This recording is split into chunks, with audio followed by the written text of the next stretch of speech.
कुरकुरीत मेंदूवडे बनवण्यासाठी मी इथं 1 वाटी उडीद डाळ 5 ते 6 तास पाण्यामध्ये भिजवून घेतलेली आहे. मिक्सरमधून वाटून घ्यायचे आहे. तर अशा पद्धतीचे पीठ तयार झालेलं आहे. हे पीठ आता आपण हाताने फेटून हलकं करून घेणार आहोत, जेणेकरून आपले मेंदूवडे जे आहेत ते तेलामध्ये फुटणार नाहीत. तर आपलं पीठ जे आहे ते हलकं झालं आहे की नाही हे ओळखण्यासाठी वाटीमध्ये पाणी घ्यायचं आहे. त्याच्यामध्ये थोडंसं पीठ टाकून पीठ जर अशा पद्धतीने अलगद वरती आलं तर समजायचं आपलं पीठ अगदी परफेक्ट तयार झालेलं आहे. तर अशा पद्धतीचा झाऱ्या किंवा पळी घेऊन पाण्यामध्ये बुडवायची आहे आणि तुम्हाला हव्या त्या आकाराचा पिठाचा गोळा याच्यावरती ठेवून याला मेंदूवड्याचा आकार द्यायचा आहे आणि मधून याला होल द्यायचा आहे.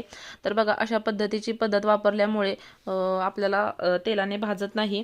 तर तेल जे आहे ते मध्यम गरम करून याच्यामध्ये 3 ते 4 मेंदूवडे सोडून द्यायचे आहेत. खूप छान साधी सोपी पद्धत आहे. कुरकुरीत आणि सोनेरी रंग येईपर्यंत हे मेंदूवडे तळून घ्यायचे आहेत. खूप छान असे क्रिस्पी मेंदूवडे तयार होतात. तुम्हाला जर माझी ही रेसिपी आवडली असेल तर प्लीज चॅनलला सबस्क्राईब करा. सोबतच पूर्ण व्हिडिओ आपल्या चॅनलवरती आहे, नक्की जाऊन चेक करा. धन्यवाद.